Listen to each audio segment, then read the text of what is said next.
அன்புக்குரியவர்களே, ஆண்டவராக இயேசு கிறிஸ்து நாமத்திலே வாழ்த்துகிறேன். அதிகாலையில் ஆண்டவர் இயேசுவோடு நிகழ்ச்சிக்கு அன்போடு அழைக்கிறேன். இந்த நாளில் கூட நீதிமொழிகள் 10ஆம் அதிகாரத்தில் 22ஆம் வசனத்தை தியானிக்க இருக்கிறோம்.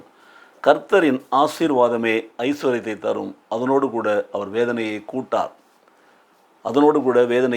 The blessing of the Lord brings wealth and he adds no trouble to it.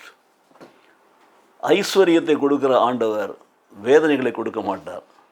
அப்போது இந்த ஐஸ்வர்யத்தோடு நான் வேதனைகளை அனுபவிக்கிறோம் என்று சொன்னால் அது வருகிற வழி வேறு விதமாக இருக்கலாம். யோசித்து பாருங்கள். இதுதான் இந்த காலையில் நம்முடைய சிந்தனைக்கு தேவன் விடுகிற ஒரு சவால். நான் உங்களை ஆசீர்வதித்தால், நான் உங்களுக்கு ஐஸ்வர்யத்தை கொடுத்தால், நான் உங்களை கொடுக்கிற பொழுது அதனோடு கூட வேதனையை நான் கூட கொடுக்கவே மாட்டேன். மாறாக நீங்களாக தேடி அலைந்து திரிந்து நீங்கள் சில குறுக்கு வழிகளில் அப்படி நான் நீதியின் பாதை இல்லாத மற்ற பாதைகளில் சம்பாதிக்கலன்னு சொன்னால் அது உங்களுக்கு வேதனையை கொடுக்கறது. பாடுகள், உபத்திரவங்கள், கஷ்டங்கள், வழக்கு, விசாரணையில் பல காரணங்களை கொடுக்கறது. பாருங்கள், நல்லா யோசித்து பாருங்கள். கர்த்தருடைய ஆசீர்வாதம் இருக்கிறது அல்லவா, அதோடு ஐஸ்வர்யத்தை கொடுக்குற அந்த ஆசீர்வாதத்தை நாம் பெற்றுக்கொள்ள வேண்டும் என்று சொன்னால் நாம் என்ன செய்ய வேண்டும்? கர்த்தர் எதற்காக நம்மை ஆசீர்வதிக்கிறார்? இப்போ எனக்காக என்னை ஆசீர்வதிக்கிறார்? எனக்கு இந்த வேத வார்த்தைகளை ஏன் கற்றுக் கொடுத்தார்? இதை நான் மற்றவர்களோடு பகிர்ந்து கொள்ள வேண்டும் என்பதற்காகத்தான். நானே பைபிள் படித்து, நானே சத்தியத்தை அறிந்து, நானே ஆசீர்வதிக்கப்பட்டு நான் மட்டும் சாப்பிட்டு தூங்கிட்டு இருக்கக்கூடாதுங்கிறது தான் அதனுடைய அர்த்தமே.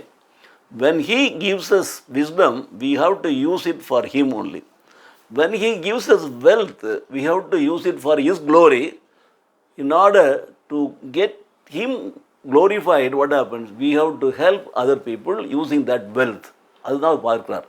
பார்த்தீங்கன்னா, God supplies most people with the personal and financial abilities to respond to the needs of others. பார்த்தீங்களா, கர்த்தர் ஐஸ்வர்யத்தை கொடுக்கிறார், நாம் அனுபவிக்க வேண்டியது தான் நல்லது. ஆனால் அதோடு கூட மாத்திரமல்ல, அந்த ஐஸ்வர்யத்தை நாம் பகிர்ந்து கொடுக்க வேண்டும். கர்த்தர் நமக்கு கொடுக்கிற அந்த சந்தோஷத்தை பகிர்ந்து கொடுக்க வேண்டும், அந்த மகிழ்ச்சியை பகிர்ந்து கொடுக்க வேண்டும், அந்த ஆசீர்வாதங்களை பகிர்ந்து கொடுக்க வேண்டும். அதோடு அவர் என்ன எதிர்பார்க்கிறாருன்னு சொன்னால், அப்படி நாம் பகிர்ந்து கொடுக்கிற பொழுது நமக்கு எந்த விதமான பாடுகளும் உபத்திரவங்களும் வேதனைகளும் நமக்கு வரவே வராது. அதுதான் நான் புரிந்து கொள்ள வேண்டும். பாருங்கள், அப்போ அவர் நம்மை ஆசீர்வதிக்கிறதுக்கு நீ ஆசீர்வாதமாக இருக்க வேண்டும். நான் உன்னை ஆசீர்வதிக்கிறேன், நீ மற்றவர்களுக்கு ஆசீர்வாதமாக இருக்க வேண்டும். நான் உனக்கு ஐஸ்வர்யத்தை கொடுக்குறேன், நீ மற்றவர்களுக்கு அந்த ஐஸ்வர்யத்தை பகிர்ந்து கொடுத்து அவர்கள் வாழ்க்கையை ஒளியேற்ற வேண்டும்.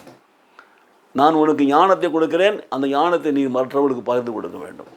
நான் உனக்கு அறிவை கொடுக்கிறேன், அதை நீ மற்றவர்களுக்கு பகிர்ந்து கொடுக்க வேண்டும். அதோடு கூட வேதம் இன்னும் தெளிவாய் சொல்லுகிறது, இலவசமாய் பெற்றீர்கள் இலவசமாய் கொடுங்கள் என்று கூட சொல்லப்பட்டிருக்கிறது. பாருங்கள். ஆக எனக்கு பிரியமான சகோதரி சகோதரியே, கர்த்தர் நம்மை ஆசீர்வதிக்கிற பொழுது it is a blessing. That will be a blessing only when we share our blessing with others. Otherwise it will not be a blessing from God, maybe from some other source that will give you a lot of troubles and problems. In order to avoid those problems, simply share the blessing with the needy people. God will continue to bless you with multi crores of rupees and wealth and health to you. God bless you.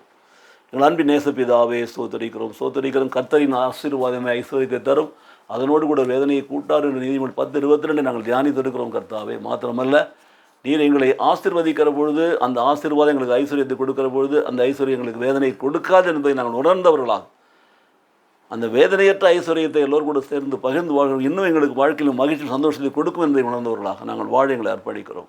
இயேசு கிறிஸ்து நாமத்திலே பிதாவே, ஆமென்.